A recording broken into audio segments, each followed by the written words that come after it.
લિંગાવલીની અંદર ગુરુલિંગનો અદ્ભુત મહિમા કહેલો છે. જેને પોતાના સદગુરુ પર સંપૂર્ણ શ્રદ્ધા છે એમને શિવ ભક્તિની ઉપાસનાનો ફલ પ્રાપ્ત થાય છે. સદગુરુને શિવને અલગ ન જોવા, આવું પણ શિવપુરાણ ગ્રંથની અંદર બહુ ગુરુ પરંપરાની સુંદર વાતો કરે છે. પાષાણ શિવલિંગ, શિલ્પકારો જે પાષાણમાંથી પથ્થરમાંથી શિવલિંગ બનાવે, પાષાણ શિવલિંગ. આ ઘણી બધી લાંબાવલી છે. બાણ શિવલિંગ, કોઈ પણ નદીના જલપ્રવાહમાં કોઈ પથ્થર તણાતો લિંગાકાર બની જાય તેને બાણલિંગ કહેવાય. કોઈ પણ નદી, એમાં સપ્તગંગાઓના જલપ્રવાહની અંદર જે લિંગો નિર્માણ થાય શ્રેષ્ઠ સમજવા. અને સપ્તગંગાની અંદર પણ માતા નર્મદાના જલપ્રવાહમાં જેટલા શિવલિંગો નિર્માણ થાય છે, જેટલા કંકર એટલા શંકર. તેથી જ્યાં જ્યાં શિવાલયો સ્થાપિત, જ્યાં જ્યાં શિવાલય નિર્માણ કરવામાં આવે, શિવાલયમાં શિવલિંગ સ્થાપિત કરવામાં આવે, નર્મદેશ્વર મહાદેવ હોય છે. પહેલાં તો ગામની અંદર જ્યારે શિવાલય નિર્માણ થતું હતું ત્યારે શિવલિંગ લેવા માટે ઓમકારેશ્વર મહાદેવ જતા હતા, અથવા કોઈ નર્મદાના તટ પર પહોંચતા હતા. અને જે ડૂબકી લગાવનારા હતા એને ડૂબકી ઉપર તેને કોઈ શરત નક્કી કરવામાં આવતી હતી. એક ડૂબકી લિંગ નીકળે, બીજા ડૂબકી શિવલિંગ નીકળે. હવે તો નર્મદાના કિનારા ઉપર મોટી મોટી ફેક્ટરીઓ થઈ ગઈ છે શિવલિંગો બનાવવા માટેની.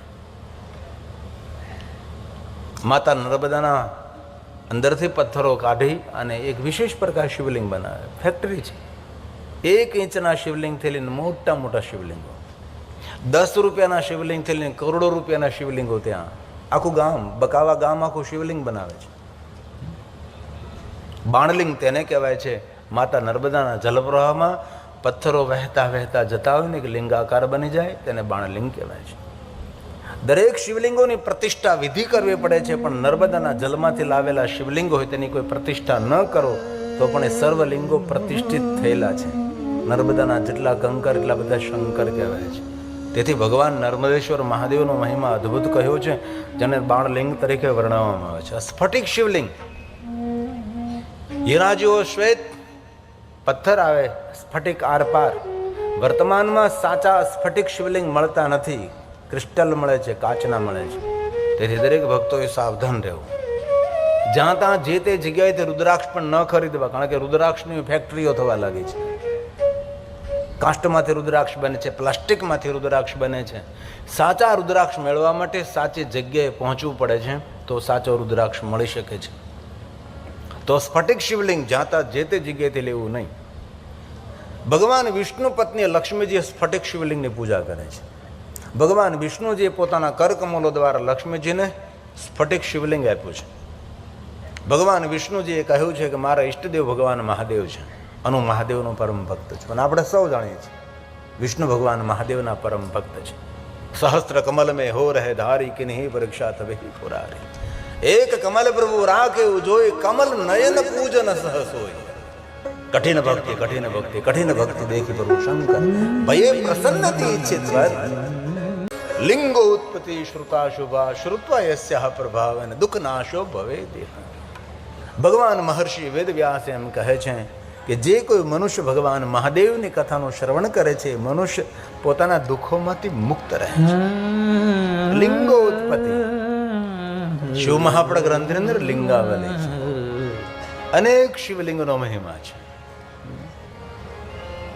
પાષાણ શિવલિંગ, અરે સુગંધી શિવલિંગ. શિવની પૂજા એટલી સરળ છે, પણ તો પણ માણસના ભાગ્યમાં નથી. અરે પુષ્પલિંગ, યૌગધોમલિંગ, પારદલિંગ. શુદ્ધ પારાની અંદર અમુક વસ્તુ મિશ્રિત કરીને પારાને બાંધવામાં, એ યોગી પુરુષો માટે, સૌ માટે પારદલિંગની પૂજાનો મહિમા નથી. બાલુકા શિવલિંગ, રામજીએ રેતીમાંથી શિવલિંગ બનાવ્યું છે. આપણને જ્યોતિર્લિંગ પ્રાપ્ત થયું, જેને આપણે રામેશ્વર મહાદેવ કહીએ છીએ. ક્યારેય કોઈ નદી કિનારે, કોઈ સાગર કિનારે જાઓ, રેતી હોય, રેતીનો ઢગલો કરી મહાદેવની પૂજા કરી. બાલુકા શિવલિંગ, રસ શિવલિંગ, સુવર્ણ શિવલિંગ, રજત શિવલિંગ, તામ્રલિંગ, રત્નલિંગ, દીપ. અરે ભગવાનને દીવો કરો એ પણ એક ભગવાન મહાદેવનું લિંગ સ્વરૂપ છે. શિવનું આરાધન, શિવની પૂજા, શિવનું અર્ચન એટલું સરળ છે કે એટલું કોઈ દેવતાઓનું અર્ચન પૂજન સરળ નથી. દીપ એ શું છે? ભગવાન શિવનું સ્વરૂપ છે, જ્યોતિ સ્વરૂપ, અગ્નિલિંગ છે, એ જ્યોતિર્લિંગ છે, જ્વાલાલિંગ છે. તેથી દીપ પ્રાગટ્ય વખતે આપણે બોલીએ છીએ કલ્યાણ કરો મારું. કલ્યાણ મતલબ શિવ, શિવ એટલે કલ્યાણ. જ્યોતિર્લિંગ, કોઈ જગ્યાએ શિવલિંગ ન મળે, શિવાલી ન હોય, સુંદર દીપ પ્રજ્વલિત કરીને દીપનું દર્શન કરી ભગવાન સ્વયં શિવજીનું દર્શન. શુભમ કરોતિ કલ્યાણમ, સૌનું કલ્યાણ કરનાર, જ્ઞાન રૂપી પ્રકાશ આપનાર એ ભગવાન શિવનું રૂપ છે. તેને દીપલિંગ કહેવાય, જ્યોતિર્લિંગ કહેવાય, અગ્નિલિંગ કહેવાય, જ્વાલાલિંગ કહેવાય છે.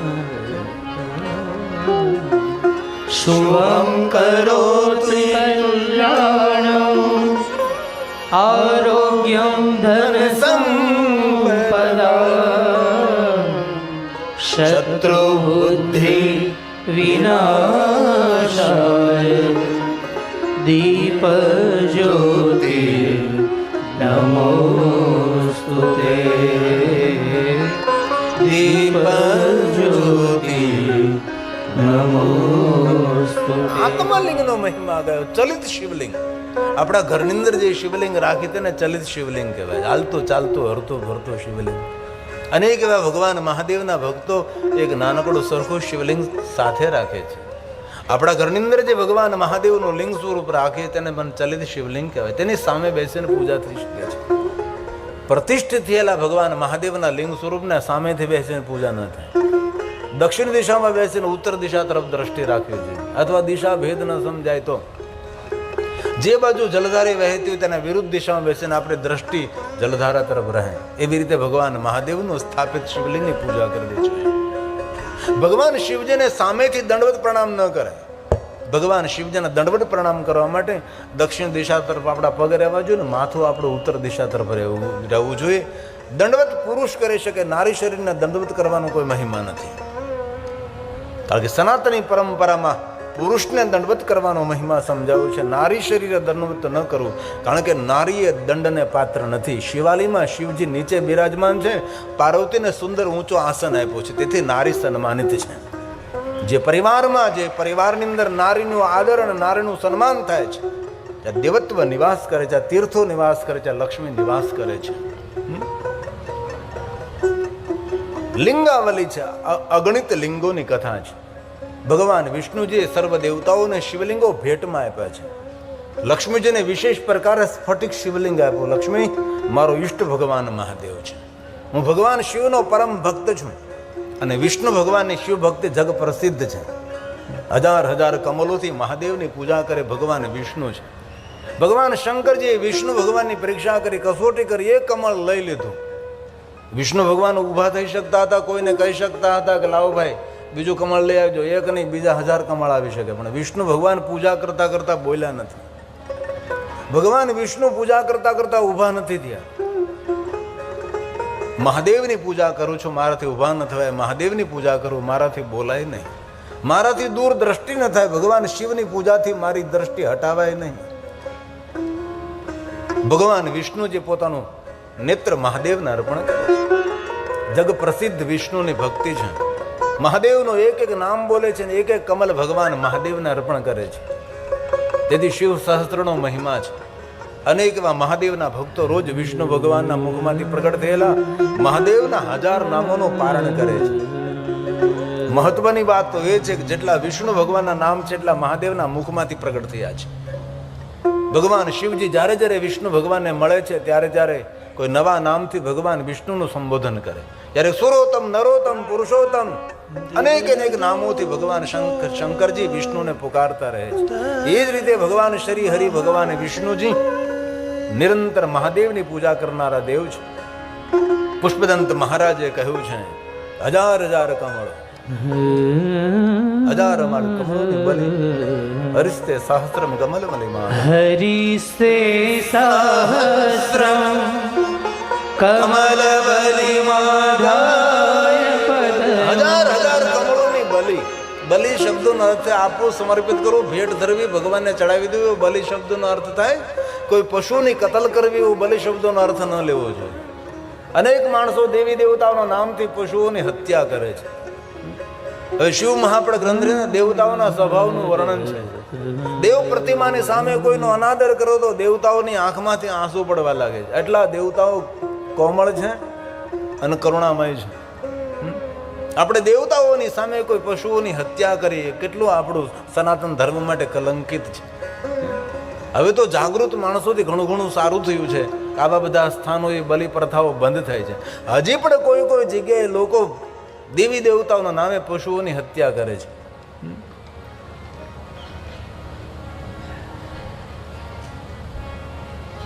અમારે કાંઠાનો ગામ ઊંચા કોરડા નીચા કોરડા, આથી ઊંચા કોરડા નીચા કોરડાથી બાપુના ભક્તો આવેલા હતા, કથામાં મને મળવા માટે આવ્યા હતા.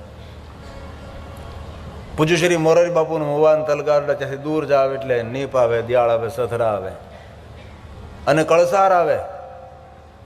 નીચા કોરડા ઊંચા કોરડામાં ચામુંડા માતાનું મંદિર દરિયાના કિનારે, મારી નજર સામે.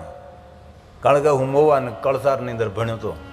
અમે લોકો દર્શન કરવા જઈએ, ખુલ્લે માતા ચામુંડાને સામે બકરાઓ કાપે અને બકરાનો પ્રસાદ માતાને ધરે. આપણે માંસાહાર કરીએ ને એટલે આપણે લોહીનો ચાંદલો કરી દે, અને લોહીનો ચાંદલો ન કરે, જો મોઢું આમ કરે તો જિંદગીભર મોઢું આમ નામ રહે. પછી માયક અહીંયા રાખવા પડે આપણે. વારંવાર આ દર્શન કર્યું, વારંવાર નિહાળ્યું, હૃદયમાં કરુણા પ્રગટ થતી આ ખોટું કરી રહ્યા છે. દેવીઓના નામથી કેટલા કેટલા બકરાઓની હત્યા કરે છે. ન પ્રસાદની સામે દ્રષ્ટિ કરી, ન લોહીનો ચાંદલો કરવા દીધો. રોજ માં ચામુંડાને પ્રાર્થના કરી, માં તું કોઈને સદબુદ્ધિ આપ. અને આજે જાગૃત માણસો થયા છે અને ઊંચા કુંડા ચામુંડાને બકરાઓ કાપતા તો બંધ થયા. લાપસી ખાતી માં શરૂ થઈ. માં ચામુંડા એકલી એકલી લાપસી નથી ખાતી, હજારો ભક્તો આવે તેને 24 કલાક લાપસી ખવડાવે છે. બલિ શબ્દનો એવો કોઈ અર્થ નથી કે પશુઓને હત્યા કરવી. બલિ શબ્દનો અર્થ અર્પણ કરવો, ભગવાનને સમર્પિત કરવું. કેટલા કેટલા લોકો આવી પ્રવૃત્તિની અંદર સંકળાયેલા છે. અને વર્તમાન યુગની અંદર તો શુદ્ધ શાકાહારી રહેવું એક સાધના છે, ઉપાસના છે. વર્તમાન યુગનું મોટામાં મોટું કોઈ તપ હોય પવિત્ર ભોજન. આપણું દિમાગ, આપણું મગજ એ પેટમાંથી ચાલે. પેટમાં કેવું પડ્યું છે તેના પરથી વિચારો પ્રગટ થાય. વિચારો એ વાણીમાં ઉતરે, વાણી વ્યવહારમાં ઉતરે છે. કથા સાંભળતા બીજું કાંઈ તો જો કે આપણો વિસ્તાર તો ડાયો છે, આપણામાં તો કાંઈ કોઈ માંસાહાર ન જ કરતા હોય તો સીધી વાત છે.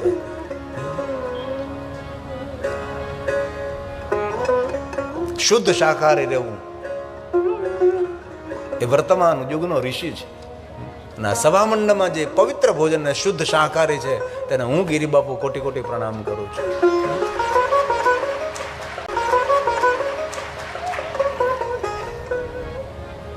માતા બહુસરના નામે કુકડાઓની બલિ ચડાવે, માતા દુર્ગાના નામે કુકડાની બલિ ચડાવે. કુકડાઓ ખાય. અમે નાના હતા, સ્વાધ્યાય કેન્દ્રોમાં જતા હતા, અમારે પૂજ્ય દાદા કહેતા હતા કે ભોજનની ઉપર કુકડો દ્રષ્ટિ કરે, કૂતરો દ્રષ્ટિ કરે, ભોજન ન કરાય. જો જે ભોજન ઉપર કુકડો દ્રષ્ટિ કરે, ભોજન ન કરાતો, જે માણસો કુકડો કકડાવી જતા હશે એની માનસિક હાલત કેટલી ખરાબ હશે. એની માનસિક હાલત કેટલી ખરાબ. આખું વર્ષ કુકડા ખાઈને પાછો નવરાત્રીમાં પાછો બોલે, કુકડા તારી બોલી મને મીઠી મીઠી લાગે. કરવા કુકડો મીઠો લાગે એમ ગા. તેથી વર્તમાન યુગમાં પવિત્ર ભોજન, શુદ્ધ શાકાહારી આહારની શુદ્ધિ, વિચારોની શુદ્ધિ, વાણીની શુદ્ધિ અને વ્યવહારની શુદ્ધિ બની જશે. આ તો આપણે સાડું છે, કોઈ બીડી નથી પીતો, કોઈ તમાકુ, કોઈ માવો આપણા વિસ્તારમાં કોઈ ખાતા જ નથી. ગઈકાલે પણ કહ્યું હતું, વારંવાર કહું છું, આટલો પુરુષાર્થ, એટલી મહેનત આપણા જનકસિંહ સાહેબની.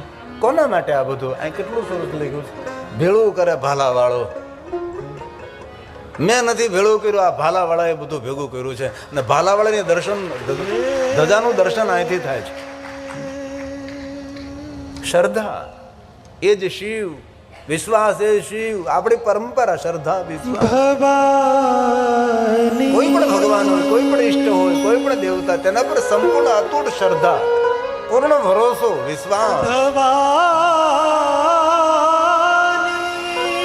શંકરો વંદે.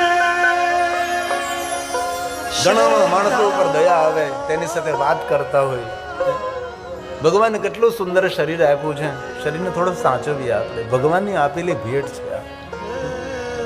કેટલા સુંદર ભગવાને ચાંદી જેવા દાંત આપ્યા છે. ક્યારેક કાચમાં જોવું જોઈએ કે આ બધું ખાય ખાય બોખલી કેટલી ગંદી થઈ ગઈ છે. ભલે દેશને ન સંભાળી શકે તો કોઈ વાંધો નહીં, દેશને સંભાળવાની જરૂર નથી. ભગવાનનો આપેલો દેહ છે, એને તો સંભાળીએ આપણે. જીવન જીવવાનું સાધન શરીર છે. દુર્લભો મનુષ્ય દેહો દેહી નામ શુણ ભંકર. તેથી પવિત્ર ભોજન, પવિત્ર વિચાર, પવિત્ર વાણી, પવિત્ર વ્યવહાર બને આપણો. તેથી બલિ શબ્દો ન થાય, આપવું, ભેટ ધરવી, સમર્પિત કરવું. તેથી પુષ્પદંતે આ શબ્દનો પ્રયોગ કર્યો છે.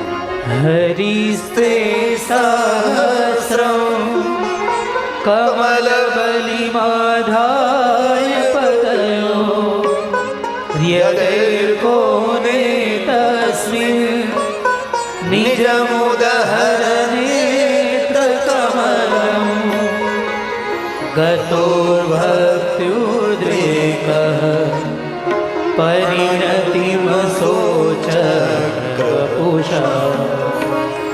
ત્રયાણામ રક્ષાય ત્રિપુરહર જાગૃતિ જગતા ત્રિપુરહર જાગૃતિ ભગવાન જગતા. શિવનું નામ છે ત્રિપુરારી. ભગવાન કાર્તિકે તારકાસુરનો અંત કર્યો, તેના 3 દીકરાઓ જીવતા રહ્યા છે. બિયારણ રહી ગયું, વિદ્યુમાલી, કમલાક્ષ ને તારકાક્ષ. જળમૂળમાંથી નાશ ન કર્યો, પણ તેના સંતાનો 3 જીવિત રહી ગયા છે. બ્રહ્માજીનું આરાધન કર્યું ને બ્રહ્માજી પાસેથી વરદાન મેળવ્યું કે અમે 3 જણા આકાશમાં રહીએ અને 3 માટે ધાતુના નગર બનાવે. અને 1000 વર્ષે એક સીધી લીટીમાં 3 નગરો આવે ને ભગવાન સ્વયં શિવ પોતાના બાણ દ્વારા અમારા નગરને આરપાર કરે તો મેં 3 નગર બળીને ભસ્મ થાય, અમારું મૃત્યુ થાય. અને ભગવાન શિવજી અદ્ભુત લીલા કરે છે. અને ભગવાન સ્વયં મહાદેવજીએ 3 પૂરોને બાળીને ભસ્મ કર્યા છે. તેથી ભગવાન શિવજીનું નામ ત્રિપુરારી છે. બહુ મોટી કથા છે. ભગવાન વિષ્ણુજી કહે, લક્ષ્મી મારો ઈષ્ટ મહાદેવ છે, હું મહાદેવનો પરમ ભક્ત છું, મારી પાસે જે કાંઈ સામર્થ્ય સામ્રાજ્ય છે એ ભગવાન શિવજીની ભક્તિનું ફળ છે. આવું ભગવાન વિષ્ણુજીએ લક્ષ્મીજીને કહ્યું છે. જો લક્ષ્મીજીએ સ્ફટિક શિવલિંગને આ પૂજા કરો, તમારી કામના મનોકામના મહાદેવ પૂર્ણ કરે. વિષ્ણુ ભગવાન સ્વયં લક્ષ્મીજીને શિવ ભક્તિનું માર્ગદર્શન કરે છે. અને વિષ્ણુ પત્ની લક્ષ્મી મહાદેવની ભક્તિ કરે છે. રોજ સ્ફટિક શિવલિંગની પૂજા કરે, તેનું ધ્યાન કરે છે. પ્રાતકાલ પૂજા કરે, મધ્યાહન પૂજા કરે, સંધ્યા સમયે શિવનું વિશેષ પ્રકારે પૂજન અર્ચન કરે છે. લક્ષ્મીની સાધનાથી, લક્ષ્મીની ઉપાસનાથી ભગવાન મહાદેવજી લક્ષ્મીને દર્શન આપે છે. ભગવાન મહાદેવ કહે છે, લક્ષ્મી વરદાન માગો. લક્ષ્મીજીએ કહ્યું છે, ભગવાન શું માગો આપની પાસે? આપનું દર્શન એ જ મોટું વરદાન છે. આપના દર્શનથી મોટું વરદાન કયું હોઈ શકે મહાદેવજી? મહાદેવ કહે, નહીં નહીં, કાંઈ વરદાન માગો. અને ભગવાન શંકરજી જ્યાં જ્યાં પ્રગટ થયા અને જેને જેને મળ્યા છે, ભગવાન મહાદેવજી સૌને વરદાન આપ્યા છે. શિવજીએ કોઈ પાસેથી વરદાન માંગ્યું નથી. તેથી મહાદેવનું નામ વરદ છે. દરેકને વરદાન આપનારા ભગવાન શંકરજી છે, ભગવાન મહાદેવ છે.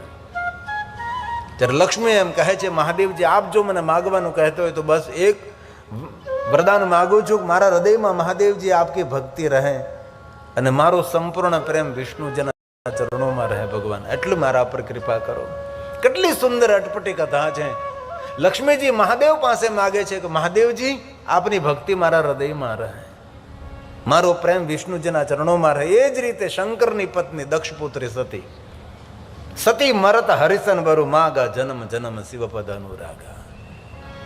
શંકર ભગવાનની પત્ની દક્ષની પુત્રી સતી જ્યારે અંત સમય છેલ્લો શ્વાસ, ત્યારે ભગવાન શ્રી હરિને કહે છે, હરિ મારા પર કૃપા કરજો, મારો સંપૂર્ણ પ્રેમ ભગવાન શિવજીના ચરણોમાં રહે. આમાં ક્યાં અલગાવવાદ છે? આમાં ક્યાં જુદું પાડ્યું? મમ હૃદય વિષ્ણુ વૈષ્ણુ હૃદય અહમ. વિષ્ણુ કહે છે મારા હૃદયમાં શંકર ભગવાન નિવાસ કરે છે, અને શંકર ભગવાન એમ કહે મારા હૃદયમાં વિષ્ણુ નિવાસ કરે છે. શિવ મહાપડ ગ્રંથની અંદર ભગવાન મહર્ષિ વેદવ્યાસજીએ કહ્યું છે, વિષ્ણુ અને શંકરને જુદા જોવે છે. એ પુણ્યને તપ અને સાધના કરતો તો પણ એ નરકનો ભાગી બને છે. ભગવાન મહાદેવજી કહે છે, લક્ષ્મી જે તમે વરદાન માંગ્યું એ હું તમને વરદાન આપું છું. વિશેષ કાંઈ તમારા મનમાં કોઈ ઈચ્છા હોય તો તમે માગી શકો છો. લક્ષ્મીજી કહે છે મહાદેવ આપની પાસે શું માગો. બીજી વાત એ, ભગવાન મહાદેવને આપણે બિલોપત્ર અર્પણ કરીએ. બિલોપત્ર કોની સાધનાનું ફળ છે? લક્ષ્મી સ્તનુત્વનસ્ય મહાદેવસ્ય. એ લક્ષ્મીની સાધનાનું ફળ છે. ભગવાન શંકરજીને બિલોપત્ર અર્પણ કરીએ. ત્રિદલમ ત્રિગુણાકારમ ત્રિનેત્રમ ચત્ર્યાવતમ. ત્રણ જન્મોના પાપમાંથી મુક્ત કરનાર બિલોપત્ર છે. આ બિલોવૃક્ષ કઈ રીતે પ્રાપ્ત થયું? તો કે લક્ષ્મીની સાધનાથી પ્રાપ્ત થયું છે. લક્ષ્મી મહાદેવના પરમ ભક્ત છે. જ્યારે ભગવાન મહાદેવ કહે છે લક્ષ્મીજી આજે કયો વાર છે? લક્ષ્મીજી કહે આ સોમવાર છે, અને સોમવારના દિવસે શ્વેત વસ્ત્ર પહેરીને ભગવાન શિવનું પૂજન કરવું, શ્વેત પુષ્પ મહાદેવને અર્પણ કરવા, શ્વેત નૈવેદ્ય મહાદેવને અર્પણ કરવું, શ્વેત ભસ્મનું ત્રિપુંડ કરવું. બ્રાહ્મણો શ્વેત રુદ્રાક્ષને ધારણ કરે. આ સોમવારના દિવસે વિશેષ પ્રકારે મહાદેવની ઉપાસના, મહાદેવની પૂજા, મહાદેવનું અર્ચન કરવું જોઈએ. સોમવાર શાંતિ આપનારો, સુમતિ આપનારો છે, સંતતિ આપનારો, કામના મનોકામના પૂર્ણ કરનારો આજે સોમવાર છે. ને આપણે કેટલા ભાગ્યવાન છે. હરિસંગ સાહેબની તપસ્યાથી આજે સોમવારે મહાદેવને આપણે યાદ કરીએ છીએ. હજારો કામ છોડીને સોમવારે ભગવાન શંકરજીને વિશેષ પ્રકારે યાદ કરવા જોઈએ, પૂજન કરવું જોઈએ. ભગવાન મહાદેવજી કહે છે લક્ષ્મી સોમવાર કોનો વાર છે? મહાદેવ લક્ષ્મીને કહે. લક્ષ્મી કહે છે સોમવાર તો ભગવાન મહાદેવ સ્વયં આપનું સ્વરૂપ છે, અને 7 વારમાંથી એક પણ વાર મહાદેવ માટે નથી કહ્યો. રવિવાર તો સૂર્યનારાયણનો છે, સૂર્યનારાયણની ઉપાસના કરવી, સાધુ બ્રાહ્મણોને ખીરનું ભોજન કરાવવું. સોમવારના દિવસે વિશેષ પ્રકારે લક્ષ્મીની ઉપાસના કરવી. સુમતિ સંપત્તિની પ્રાપ્તિ થશે. વિશેષ કરીને બાળકોને, બ્રાહ્મણોને, સાધુઓને ભોજન કરાવવું. મંગળવાર કાલીદેવીનો છે, અડદનું દાન કરવામાં આવે, કાલીદેવીની ઉપાસના કરવામાં આવે. બુધવાર ભગવાન શ્રી હરિ વિષ્ણુ ભગવાનનો વાર છે, બુધવારના દિવસે વિશેષ પ્રકારે વિષ્ણુ ભગવાનની પૂજા. ગુરુવાર ગુરુદેવતા બૃહસ્પતિ દેવ, શુક્રવાર સર્વ દેવતા, શનિવાર રુદ્ર દેવતાઓની ઉપાસના કરવી. 7 વારમાંથી કોઈ પણ વાર મહાદેવ માટે નથી, પણ મહાદેવે કહ્યું કે 7 વાર કોઈ પણ માણસ કોઈ પણ સમયે મારું પૂજન, મારું દર્શન, મારું અર્ચન કરી શકે છે. ભગવાન શિવ કહે છે લક્ષ્મી આ સોમવાર હું આપને આપું છું. સોમવારને દિવસે લક્ષ્મી તમારી કોઈ પૂજા ઉપાસના કરે તેના પર વિશેષ પ્રકારે હું કૃપા કરીશ. લક્ષ્મીજી કહે છે મહાદેવજી આપની ઉદારતા છે, આપની મહાનતા છે. હવે સાંભળો લક્ષ્મી, મને એક વાતનો જવાબ આપો. કહીએ મહાદેવ. ભગવાન શંકરજીએ પૂછ્યું લક્ષ્મીને તમારી ઓળખાણ કઈ છે? લક્ષ્મીજી કહે છે દેવલોકની અંદર મને સૌ કહે છે વિષ્ણુ પત્ની લક્ષ્મી, વિષ્ણુ પત્ની લક્ષ્મી. તમે આજ કોની સાધના કરી છે? લક્ષ્મી કહે કોઈ દેવની નહીં, દેવોના દેવ મહાદેવને તમે મેં સાધના કરી છે. ભગવાન આપ દેવ નથી, દેવોના ઇષ્ટ, આપ દેવોના દેવ મહાદેવ છો. તો સાંભળો લક્ષ્મી, હું તમને વચન આપું છું, વરદાન આપું છું. અત્યાર સુધી તમારી ઓળખાણ વિષ્ણુ પત્ની લક્ષ્મી હતી, પણ તમે મહાદેવની ઉપાસના કરી છે, તેથી હું તમને વરદાન આપું છું. આજથી તમારી ઓળખાણ વિષ્ણુ પત્ની લક્ષ્મી નહીં, આજથી તમારી ઓળખાણ વિષ્ણુ પત્ની મહાલક્ષ્મી તરીકે રહેશે. કારણ કે તમે મહાદેવની ઉપાસના કરી છે. ત્યારથી વિષ્ણુ પત્ની લક્ષ્મી નહીં, વિષ્ણુ પત્ની મહાલક્ષ્મી. આજના દિવસો સોમવારે આપની પૂજાની મહત્તા રહેશે લક્ષ્મી. ત્યારે લક્ષ્મીજી કહે છે મહાદેવજી હું આપની પરમ ભક્ત છું, મારે કઈ બોલવું છે મહાદેવજી? ભગવાન શંકરજી કહે છે લક્ષ્મીજી આપ કહો. ત્યારે લક્ષ્મીજી કહે છે મહાદેવ આપે કહ્યું કે સોમવારના દિવસે મારી પૂજાની પ્રધાનતા રહેશે, પણ હે મહાદેવજી હું આપની ભક્ત છું. જે કોઈ મનુષ્ય સોમવારના દિવસે આપની પૂજા કરે, અર્ચન કરે, આપને યાદ કરે, આપનું સ્મરણ કરે, તે ભક્તો ઉપર વિષ્ણુ પત્ની લક્ષ્મી કૃપા નહીં કરે, એના પર વિષ્ણુ પત્ની મહાલક્ષ્મી કૃપા કરશે. કારણ કે સોમવારના દિવસે મહાદેવની ઉપાસના કોઈ કરે છે.